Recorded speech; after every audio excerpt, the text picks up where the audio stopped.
두 번째 키워드, 쥐어짠 고용 증가입니다. 지난 11월 취업자 수가 16만 명 이상 늘면서 10만 명대를 회복을 했는데요. 지표 내용을 들여다보니까 세금에서 만들어낸 일자리가 대부분이었죠. 모처럼 고용에서 청신호, 좀 좋은 소식이 들렸습니다. 어저께 고용노동부가 신규 취업자 숫자를 발표했는데 11월 중에 16만 5천 명이 늘었다라는 발표를 내놨습니다.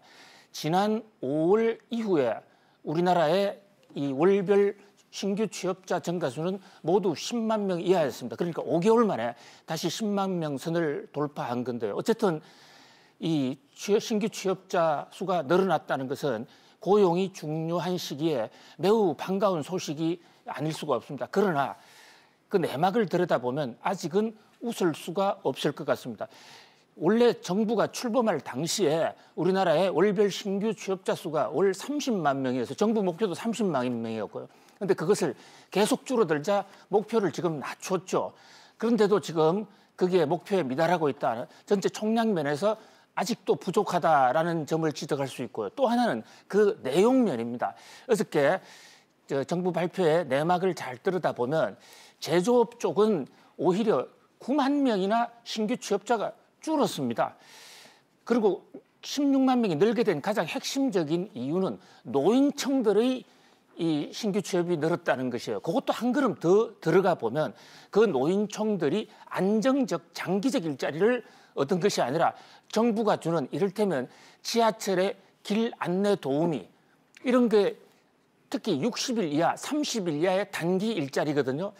청와대가 장하성 정책실장이 있을 때 연말에 가면 우리나라 고용 사정이 좋아질 것입니다. 이렇게 호언장담을 한 적이 있어요.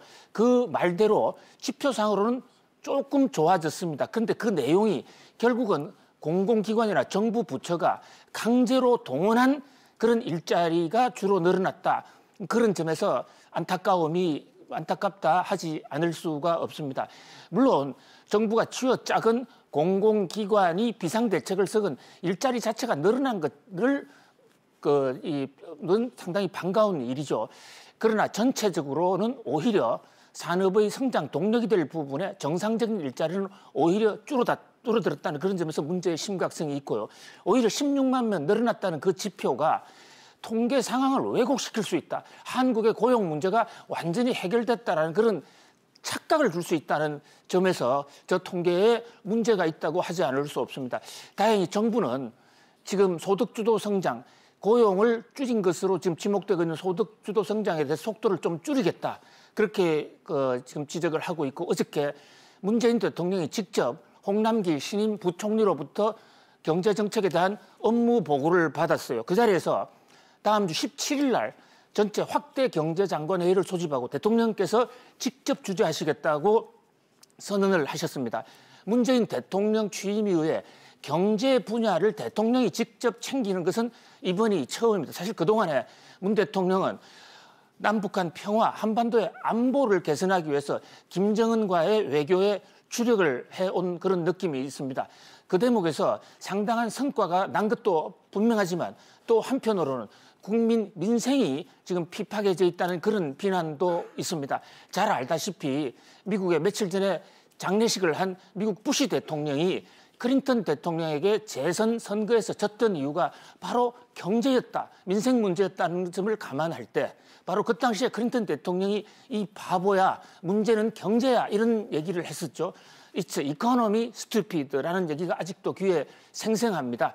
아무튼 뒤늦게라도 이 청와대와 문재인 대통령이 경제 문제에 적극 발을 내걸고 직접 챙기기 시작했다는 것은 좋은 신호가 될 수가 있습니다. 지금부터라도 경제 문제가 새로운 전환점을 맞았으면 하는 그런 마음, 아주 갈망이 큽니다.